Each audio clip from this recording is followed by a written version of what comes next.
Come for the tea, stay for the shade. You are listening to Clock the Tea with Dr. Long.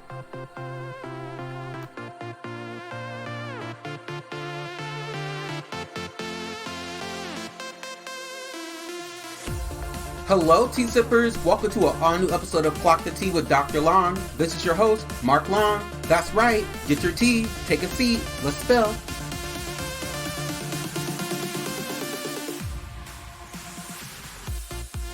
Hey everyone, alright, we got a lot to get to, so let's go ahead and dive into some politics and some news updates. Okay, let's start with the first topic, which is the capture of Maduro, which was the president of Venezuela. And now we have Delcy Rodriguez stepping in, who was the vice president under Maduro, but we'll get to that in a minute. So, who's running Venezuela right now? I believe it's the United States, but, you know, everything's completely out of left field and coming from all directions right now. Let's take a listen. 63-year-old Nicolas Maduro was in power 12 years. In 2024, he lost his re-election bid, but remained in power and forced the winner into exile. Maduro ruled Venezuela's 28 million people as an autocrat, imprisoning his opposition and leaving the economy of an oil-rich nation in shambles. Yesterday, the U.S. Department of Justice revealed an indictment of Maduro, accusing him in a so-called narco-terrorism conspiracy. These investigations aren't easy. They can be stressful, and they can take up a lot of time. This one, 10 plus years. And you have one of the investigators at the center of the case was Sandy Gonzalez. He served 25 years in the Drug Enforcement Administration, part of that in Venezuela and investigating Maduro. Close to 20 years ago, DEA, the Special Operations Division, started looking at high-level drug trafficking in Venezuela. And it eventually led to high-ranking military, police officials in Venezuela, and ultimately government officials. And Maduro was among them? Yes. What was the most significant evidence against Maduro? It's a state-sponsored drug trafficking organization, so it's a massive conspiracy.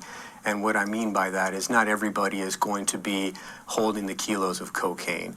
But in a conspiracy, you link everybody together that's part of the chain. Maduro was part of that chain, first as a minister of foreign affairs and then later as a president. So when you're the president of a country and you are giving the green light to engage in this activity, and you're putting people in critical positions, in governors, ministers, heads of agencies, and allowing them to carry out these drug trafficking activities, you're just as guilty as the person making the drugs and transporting the drugs. Okay, so let's get into it. So basically, Maduro was captured. Obviously, what happened over the past couple of days.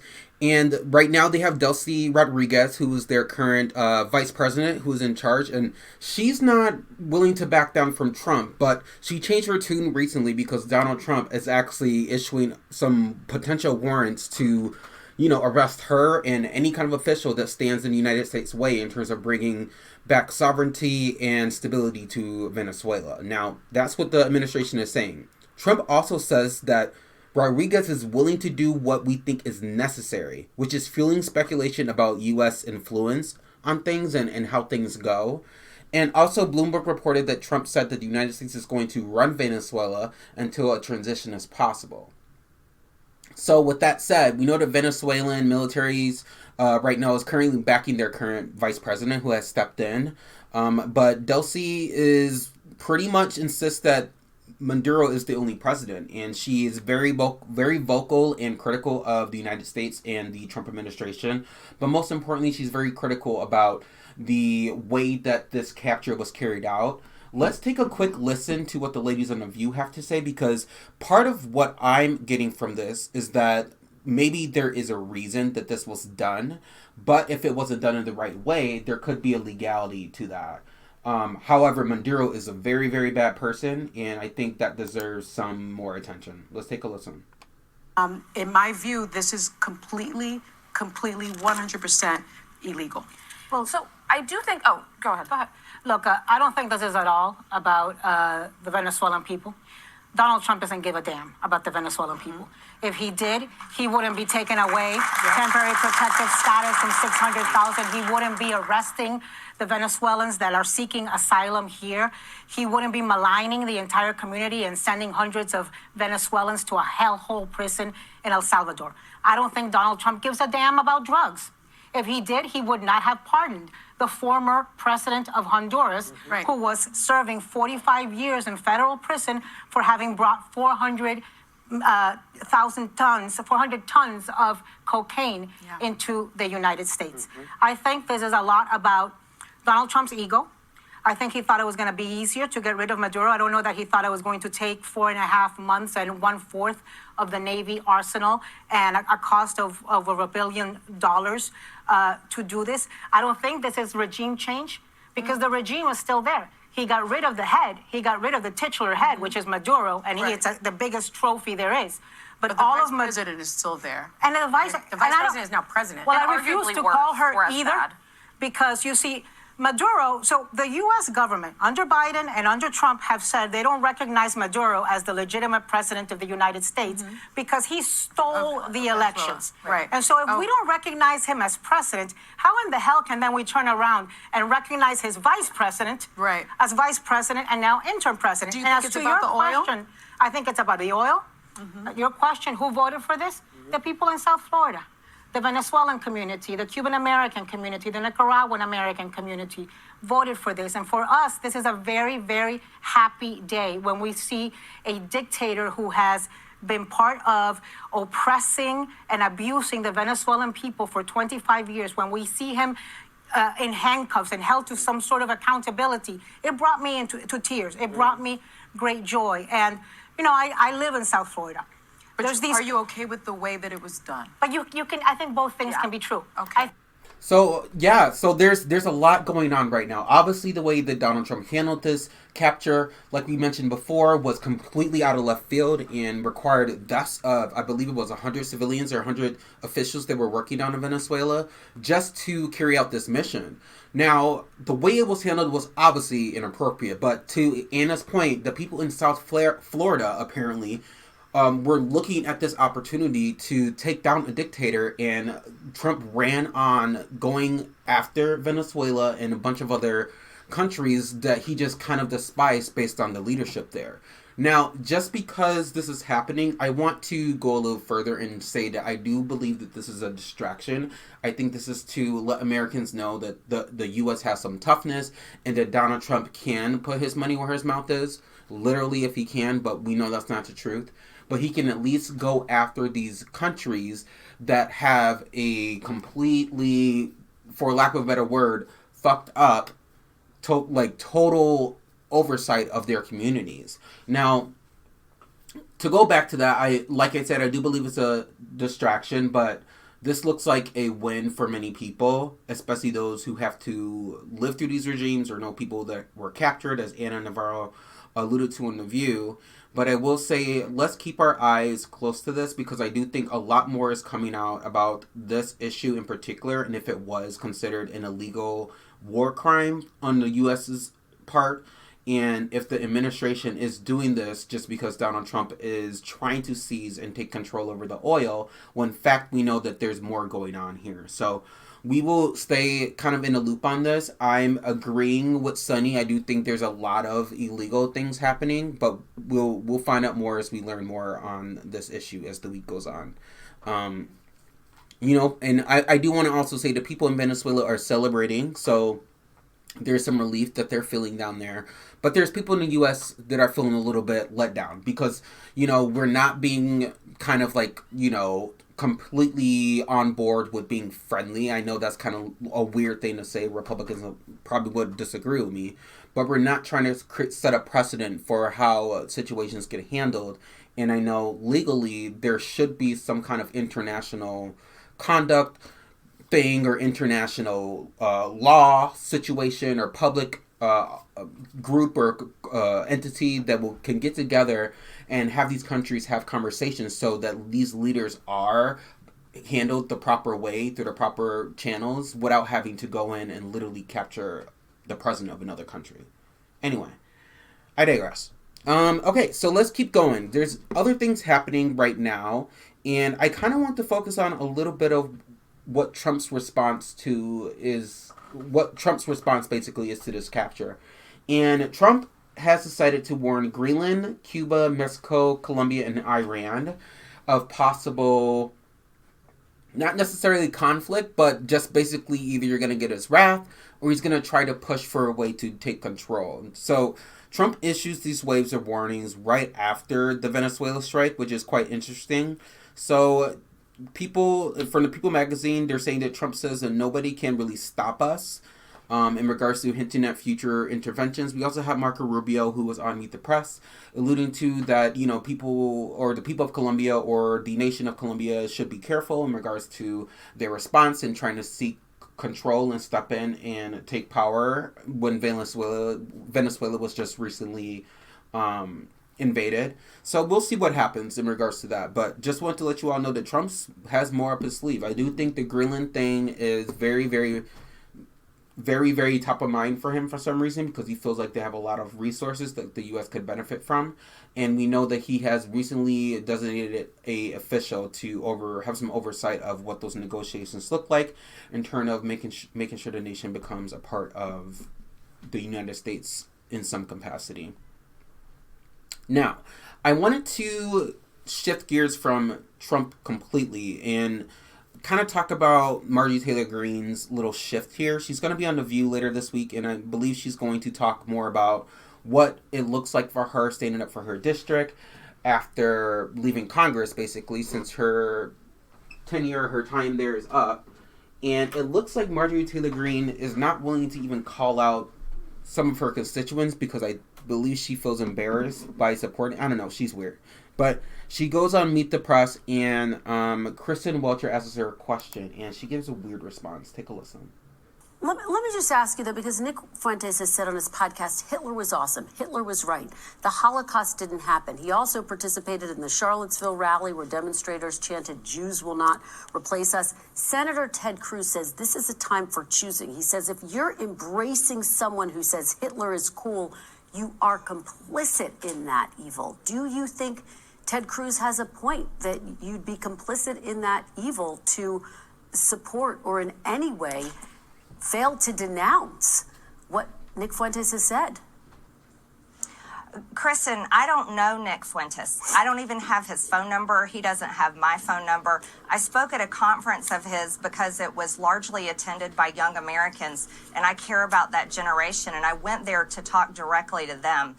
So I really am not familiar with what Nick Fuentes says, whether it's on social media or his podcast. Nor do I pay that much attention to Ted Cruz. He routinely attacks me. Marjorie, it's either yes or no. Like, at this point, if you're going to leave Congress, have a voice, you have enough information to know who Nick Fuentes is. None of us are besties with him either, girl. Like, do you stand by his bullshit or do you not? So, I don't know. She's being a weirdo again, being typical Marjorie Taylor Greene, using her 5 minutes of fame, doing all these interviews. And I think it's just a way to distract from the fact that the Trump regime and the administration doesn't like her, and she feels kind of like in this middle silo, this kind of like this kind of realm on her own, and which is interesting because in a way I think that's kind of what happens when you decide to leave Congress and when you go against the grain. But at the end of the day, I think she's just out there spewing. So next, I kind of wanted to talk about this last time, but I saved it for today. Is Trump too old? Because remember when Biden was president and there's so much conversation about him being too old and him running again, but isn't the current president too old? So polls show that half of the voters say that Trump, who is currently 78 years old, is too old to serve another term. And the Washington Street Journal reports of signs that Trump has been aging and he's rejecting medical advice. So he's starting to get a little bit more of that. When people get older and they refuse help and that kind of thing, he's starting to do a little bit more of that.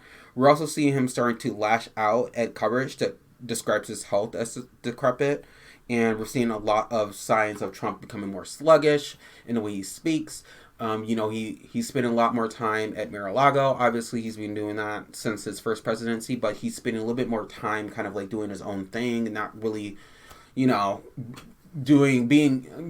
just clock it, not going for a jog, okay? Like, he thinks that playing golf is this new way of going to the gym, which you all know how I feel about that. So, I think Trump is unhealthy, he's too old, and I don't think he should be president. I think when you reach a certain age and you are no longer able to keep up and be a fantastic leader, I think sometimes you just gotta call it and retire. And I think he's at that age where he needs to retire. I think he's too old. I think he's getting more grumpy. I think when someone is, not taking their health seriously, they shouldn't have access to the codes or anything like that. I think that's just weird, right? Wouldn't you all agree? So yeah, he needs to hang it up. Anyway, so let's move on to another topic about, just how things are going. And right now we know that the Senate is returning, and obviously we know that there's major fights that are about to happen. We have the government funding, which obviously the big beautiful bill, as they like to put it. I like to say it as the big shitty bill, but that's neither here nor there. Obviously, there's going to be conversation that needs to be had on the Affordable Care Act subsidies and the election year itself. So right now, there's a lot happening and the Hill is reporting that, things are kind of looking tense, and a lot of Congress are returning, but there's still no true sign of what is to come first and what is to pretty much make headlines in terms of major decisions after the big beautiful bill was passed by this dumb administration. But here are some 5 things to watch. So there might be a potential shutdown repeat. So the Hill is reporting that Congress is returning, as I just mentioned. But, the Senate was on the doorstep of getting the ball rolling with this 5-bill minibus situation that they had going on for, I believe it was the National Center for Atmospheric Research in Boulder. And there's been some issues with that because senators are pushing back, especially Republicans, announcing that they reached a deal, and that does not include some of these, things that other Democrats are asking for. Additionally, there's going to be a lot of conversation about healthcare. There's going to be a lot of conversation about, I think we mentioned this already, but, what lawmakers spending less time in D.C., with the election, and going out and being in the streets and campaigning, and the mess is basically about to pursue the mess is about to pretty much unfold in 2026 with the election and these passionate parties and people completely rejecting how things are right now with the economy. It should be interesting going into this year. Everybody hang tight. I know it's going to be a lot to process. I will try to keep you all as updated as much as possible, and as soon as things hit the fan, we will talk about it here on the podcast. To end things, I have a few things I want to end with. So Tim Walz is not running for a third term. NBC reports that Walz announces that he will not seek a third term as the Minnesota governor, and Senator Amy Klobuchar is considering a run. Like, that's something that has been floating around. But Walz has been citing that it's been political distractions and other investigations that have made it too much for him to take on another time, and also he believes that, there should be some term limits and give a new way for some more leadership. So kudos to Walz for doing his thing and being a very likable governor for the state of Minnesota. Now, to end on some positive notes, CNN reports that over 200 medical students in Gaza graduated despite 2 years of war that destroyed their universities. 168 doctors received specialist certifications in front of the ruins of Al-Shifa Hospital. And ABC reports that universities began reopening after prolonged conflict. That's actually really great news. The fact that people are still able to be resilient and go get their education and do great things beyond tragedy is something that is definitely worth celebrating, and I hope that they have a very, very, very great start to their year and that they make changes in the world for the positive and for the best. Thank you all for listening. Hey tea sippers, I know you've been waiting for that reality tea to get spilled, and here it is. You know I give it to you every time. So I wanted to jump right in. So there's a lot to get to, so let's go ahead and get into these Bravo streets. The Real Housewives of Salt Lake City reunion trailer just dropped, and I know you all are gonna gag. So how about you just take a listen? Where's the popcorn? You don't think I would scream from the rooftops if I landed Captain Jason? Right. I'd be wearing a sailor suit. Oh my goodness. That dick sucker went viral. It's not my fault people like to bring it up. Lisa, it seems like John wants to embarrass you on camera. I'm just personally going through something really hard myself. Can I have a minute? Robert Jr., he's incarcerated currently. Yes, I'd rather him be bare than dead. Do I have more questions about Todd? I do. So Todd and I are separated. You lied about me. Yeah. But I stand by everything that I've witnessed on the plane. False accusations. I'm not the source. Well, see, I just read a scroll. Open that. It's not okay. Are you really that disgusting?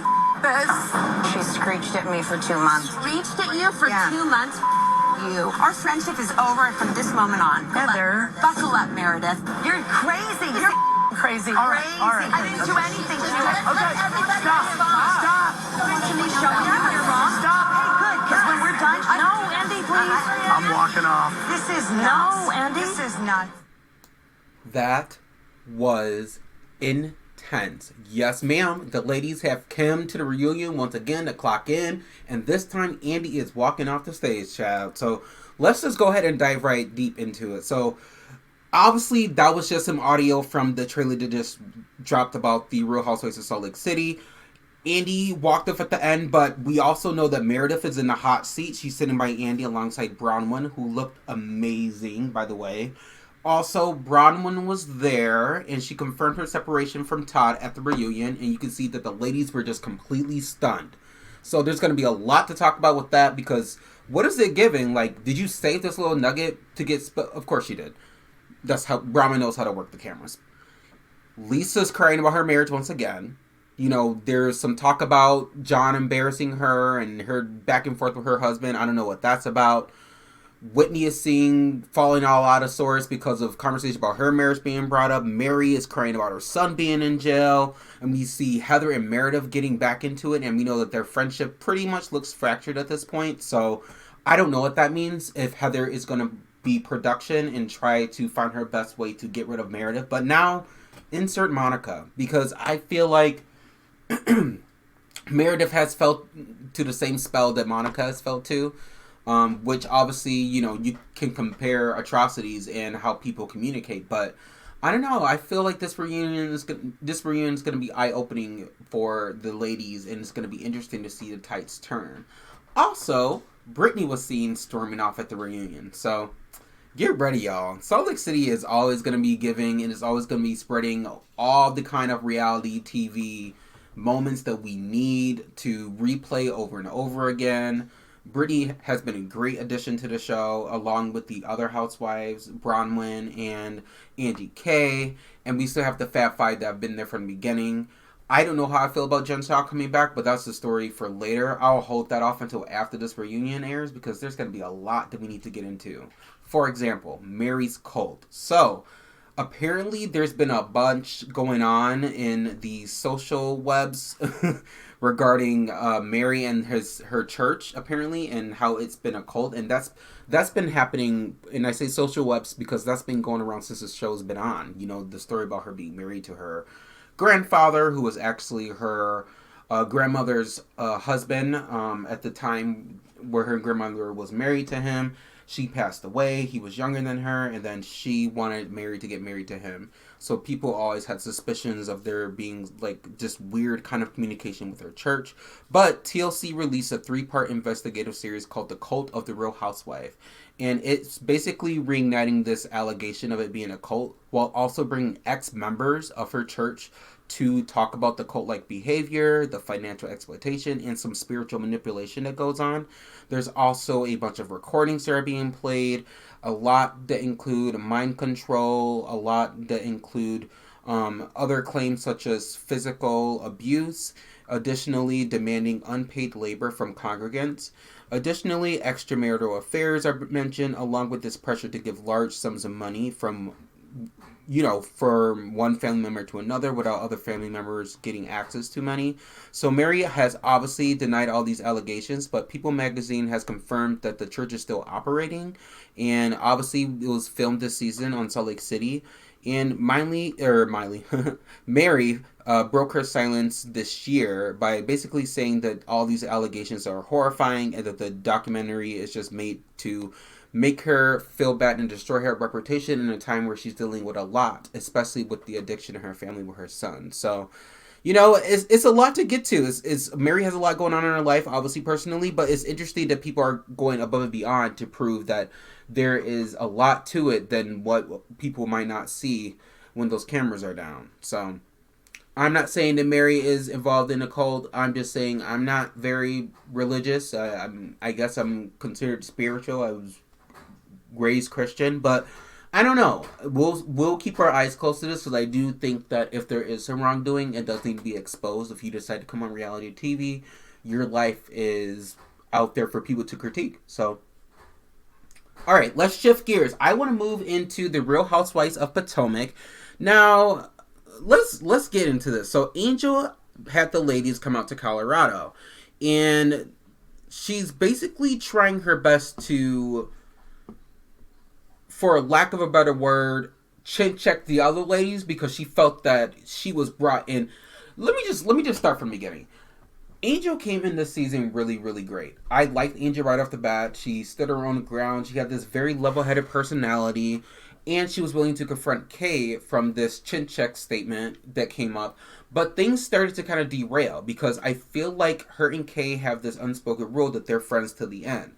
What Angel should have done coming into the show was continue that trajectory of being independent in thought and just being who she is and being outspoken, while also being mature and being kind of laid back in her communication and just being fabulous. But instead she started to lean into this, well, I don't like you because you're standoffish and blah, blah, blah, blah, blah. And I honestly would have let the comment about the picture kind of just roll off me. Like, obviously be like, well, you're being a hater, Giselle, and just keep it pushing. We all use auto-tune. Who gives a fuck? But it was the crying. It was the not having confidence. I feel like Angel had a perfect opportunity to really make this her season. You know what I mean?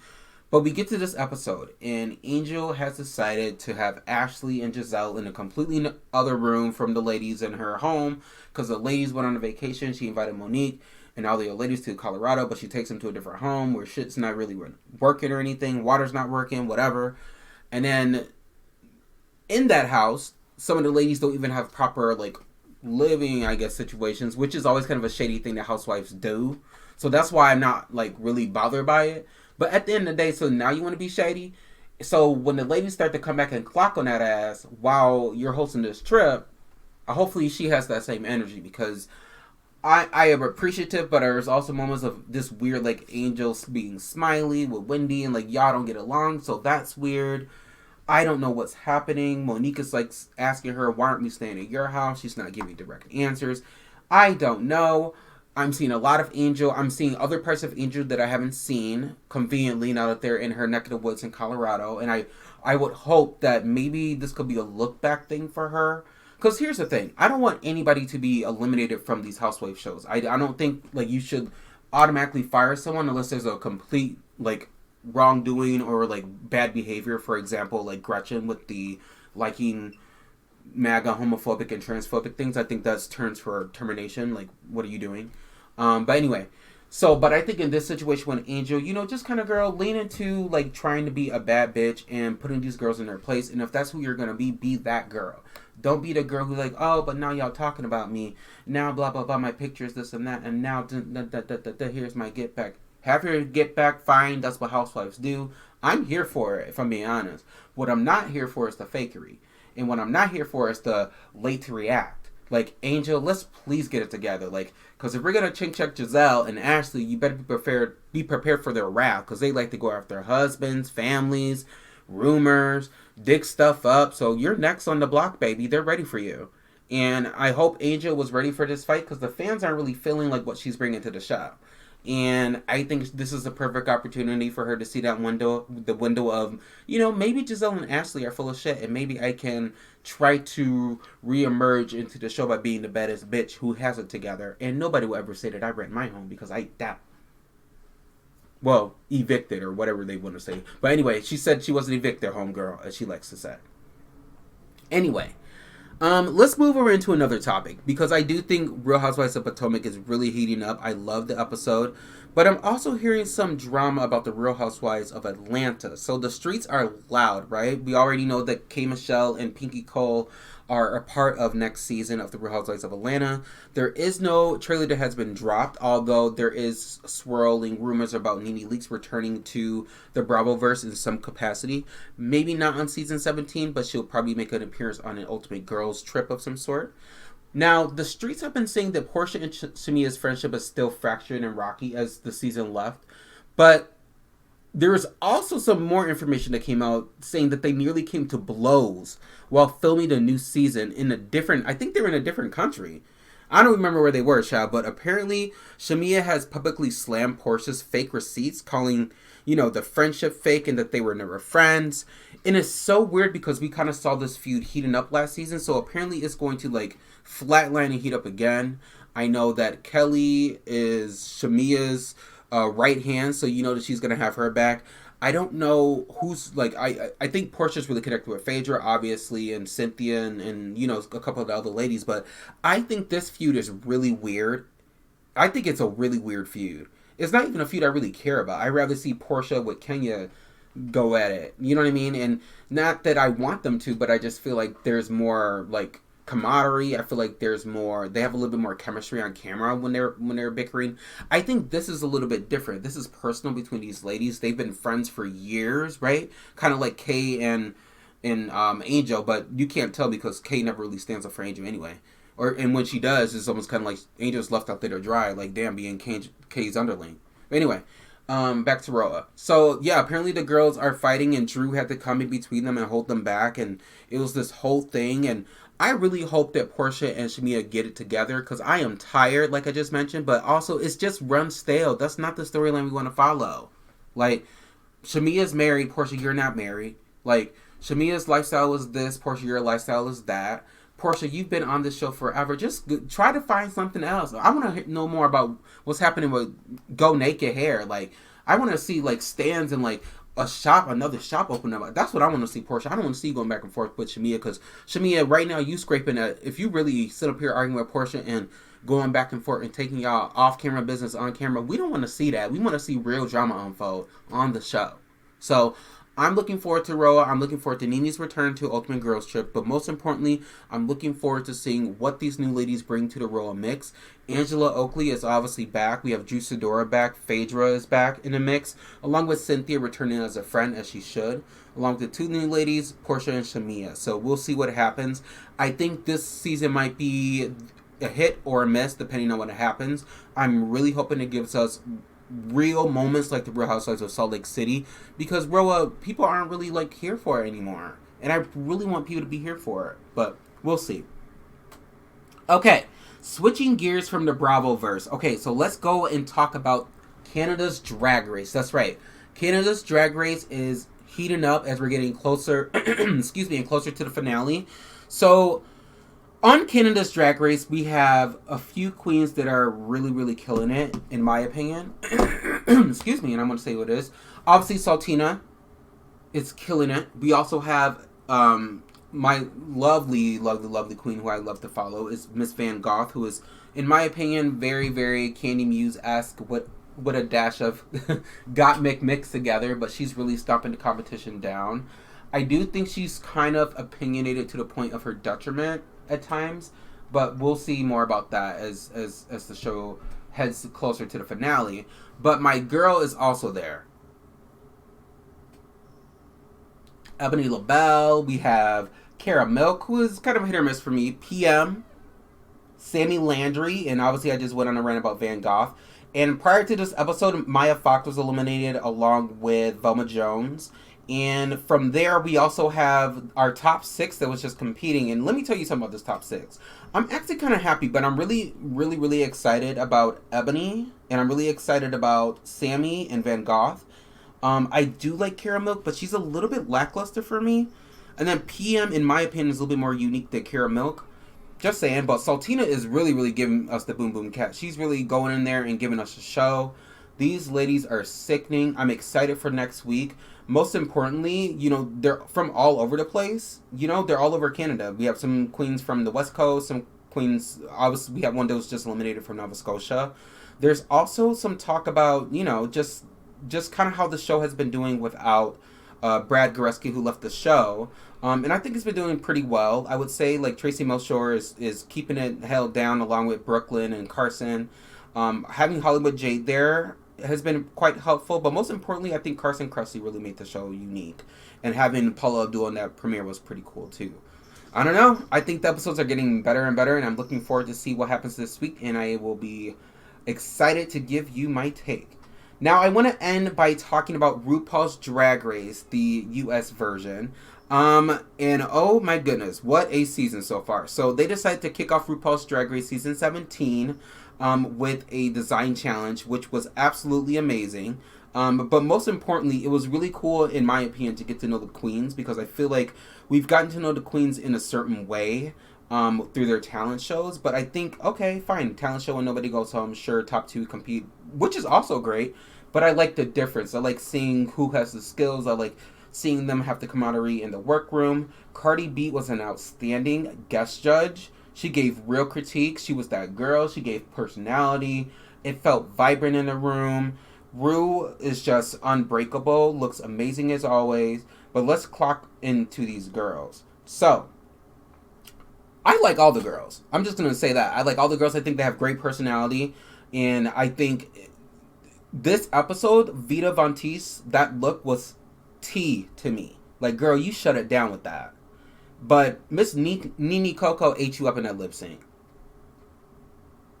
Nene Coco ate you down in that lip sync. I don't care what anybody says. You looked outstanding. Now, production did not have to have her do that lip sync in that gown that beautiful gown that she made. I would have personally have liked to see a bottom 2 lip sync for it, and then they both get saved, because who sends someone home on a design challenge the first week? That would be cruel. That's like the old days of RuPaul's Drag Race. But I would have thought that would have been a nice switch. That would have been a nice feel good to the girls to get them to step their pussies up later on in the show when it comes to design. But yeah, I think the show is off to a good start. Hopefully we get some talent shows soon so we can really get to know the ladies.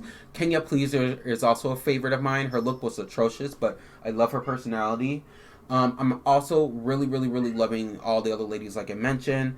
Athena, Deanna's great. Juicy's okay. You know, some of the other ladies stood out to me. We'll get into more of how I feel later. I don't want to give away too much right now, but stay tuned. The Traitors also premieres this week on January 8th, Thursday, so I will be giving you my download on that. We are going to get Real Housewives stars, of course, on the show. Candace. We're also going to have, who else is going to be on the show? Lisa Rinna, I think, is on the show, along with Caroline Stanberry, Portia Williams. I think there's a few other Bravo celebrities, and obviously Monet Exchange. We have to mention the doll, baby. All right. You heard this reality tea. I bring it to you every time. You know that.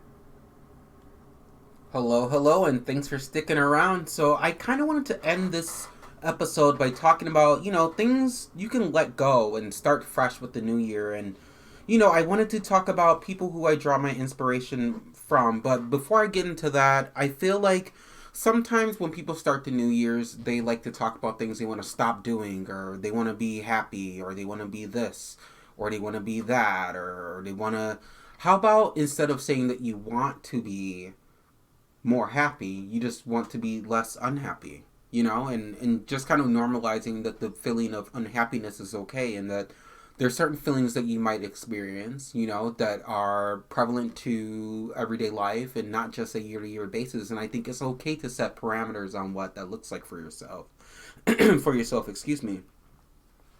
So today I wanted to leave you with 4 things, or 4, I guess, inspirational people that I am kind of trying to draw my New Year's vibes from. So the first person I wanted to mention is Kamala Harris, or Vice President Harris. She lived her entire life in the eye of the storm, and definitely with scrutiny and expectations of being the first, right? She was the first female vice president. She was the first Black and Asian vice president.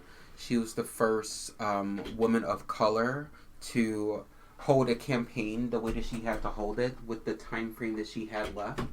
There's a lot to say about Kamala Harris in terms of being the first, and she kind of reminds me that you don't have to control the storm to stay grounded inside the chaos, but there's always an opportunity for you to look at noise from every direction and expect it, but kind of move in a way where you're looking through the chaos around you and choosing your tone, your peace, and your pace. And I think that's the lesson that I get from her. And that's something I didn't want to take into this year, is to kind of go with the flow a little bit more, but expect people to not understand and expect there to be chaos. But I don't have to match the energy of the chaos around me. I don't have to succumb to all the noise. And I can go at things in my own pace and for my own peace and my mental health and my family. All right, moving on to another person. I would say that Sylvester from the 1970s, I don't know if you all are familiar with Sylvester. They were a disco queen icon, as I like to call him. But in the 1970s, Sylvester wasn't just a disco icon. He was queer. He was black, gender bending. He was this force of nature. In a world that wanted him to be quiet, and obviously most of the world had no clue people like him existed, he chose joy anyway. He chose glitter. He chose to live loudly, and he chose that joy is not frivolous. He also kind of reinvented this wheel of explaining, without saying much words about it, always, is that joy is survival, and it's freedom. And I think he embodied so much of what the 70s was about, of just expressing yourself after having this opportunity to live off the backs of those who had to advocate for equal rights. And I think Sylvester is the embodiment of how a lot of people want to exist today. And him being this gender-bending force in nature, I think nowadays we would probably say kind of gender fluid or what have you. But to be that creative and to be out in a time where scrutiny of being who you are is the epitome of being the reject of society is just inspiring to me. I think it speaks volumes to why it's important to live life with joy every day and to not take life so serious. Funny, I had a conversation with both, because I see therapists for different things. We don't have to get into that.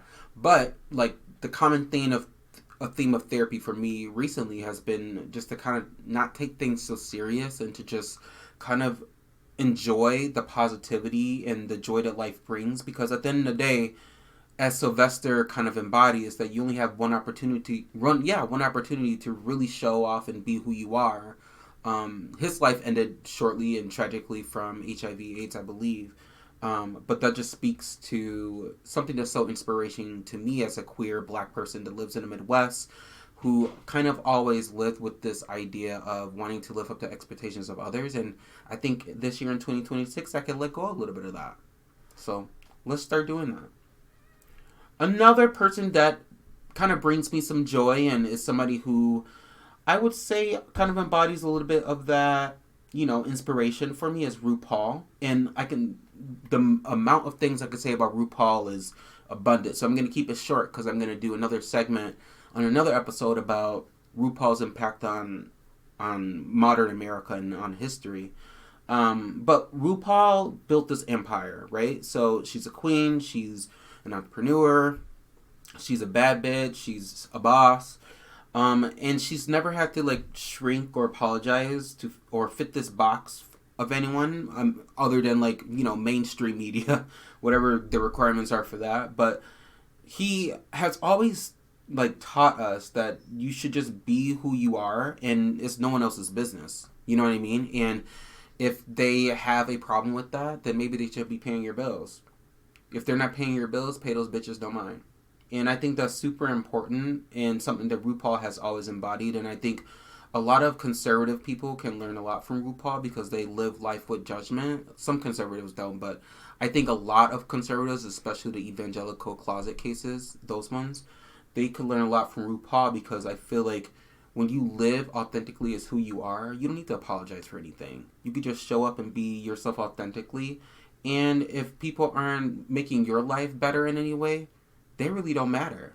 So this government needs to stop fucking with people who are less than or who they feel are less than them because they feel that that's what they need to do. But that's a different story. I think RuPaul embodies the fact that when you let go of other people's expectations of what you should be and who you are, you make room for your own evolution and your own ability to be better or become and just be and exist. And lastly, I would say the last point of inspiration for me would be myself. You know, sometimes you have to choose yourself, and sometimes you have to choose what that looks like for you. So I've built a life rooted in compassion and advocacy and truth-telling and being authentic and being real and just kind of going with the flow and being cool with anyone. But I think in 2025, I learned a lot about, you know, setting boundaries and adjusting based off what's appropriate for my mental health.